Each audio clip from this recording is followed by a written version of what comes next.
Әбекең туралы, Әбжапар Жақыпбай туралы көп әңгіме айтуға болады. Мен осы ауданда, шу ауданда 42 жылдан аса қызмет істеппін. Соның 30 жылындай Әбекеңмен танысып, біліп, бірге араласып, жақсы қарым-қатынаста болдық. Ол кісіні мені Жезе дейтін. Енді әкпеміз Жалайырдың қызы болғаннан кейін Жезе дейтін қалжыңдасатынбыз. Ол жезеліктен гөрі мен айтуым керек, ол кісі ағалық ақылдарын, былай айтқанда сырласатын да жағдайымыз болды.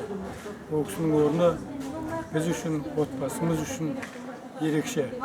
Ылғи ол кісіден айтады, мен жігіттерге айтушы ме, біз осы Әбекең құсап неге жүрмейміз. Ылғи көңілді жүреді. Кейде енді өмір болғаннан кейін отбасында жағдай болады, қызмет бабымен, әйтеуір енді өмір болғаннан кейін сонда ренжіңкіреп, біреуге ренжіп, соны сырт азаматтар біліп қояды. Ал кейін өзімді ойлаймын, Әбекеңнің отбасында да, қызметінде де осы келеңсіз жағдайлар болады ғой. Соны Әбекең еш уақытта басқа біреулерге білдірмейтін. Кездескенде күліп амандасып, бір-екі ауыз қалжыңы дайын тұратын, қалтасынан суырып айта беретін. Ол кісінің оқығаны да, тоқығаны да көп. Үйінде мына шежіреден көп ауданның, мысалы Шу қаласының тарихы туралы көп әңгімелер айтады. Мысалы мына осыдан бір 7-8 жыл бұрын Шу ауданның 80 жылдығы аталып өтті.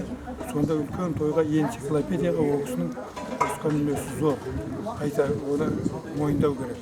Сонда Әбекең сол жаңағы редакция коллегия дейсіз ғой, солар Әбекеңді өтініп, Әбеке, сіз білуші едіңіз ғой, бұл Шу ауданның тарихын, сізден көмек керек деп.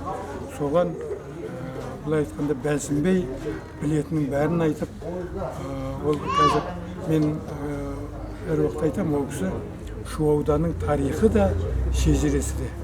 Бәрін аудан туралы біледі, соң кейін үлкен кісілердің бәрін таниды, соң кейін енді ол кісінің мынау өлең құрастыратын өзінің құттықтауларда Шу өңірі газетіне мынау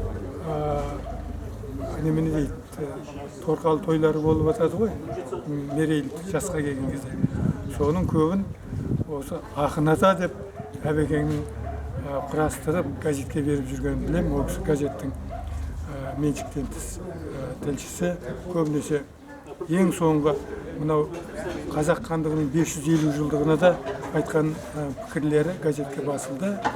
Ол кісі өмірден өтіп кеткеннен кейін соны оқып отырып, шынын айтсақ, көзімізге жас келді. Міне Әбекең біздің көзден кетсе де көңілімізден кетпейді.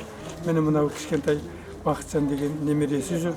Айналайын періште ғой, кеше осында отырып әңгімелесек, атам қашан келеді деп айтады дегенде естіп көңілім бір бұзылып, біздің Бексұлтанмен жасты арасында бір-ақ күн. Шіркін-ай, о да жаңағы ата деп менің мойнымнан құшақтай, сонда мынау да барып, Бақытжан да барып, атасының мойнынан құшақтап, мейіліне сүйсе, қазір әттең өмір өтіп кетті деп ішінде кеше сол оймен кеттім. Ештеме жоқ, артында ұрпақ қалды, өлмес, өшпес ізі қалды. Өздерің айналайын, аман есен болыңдар. Әбекең ортамызда, арамызда жүргенмен оның әруағы қолдап жүрсін. Біз Әбекең ортамызда жүргендей боламыз, ол кісіні ұмытпаймыз. Артында қалған ұрпақ өшпес ізі қалды. Бақытты болыңыздар.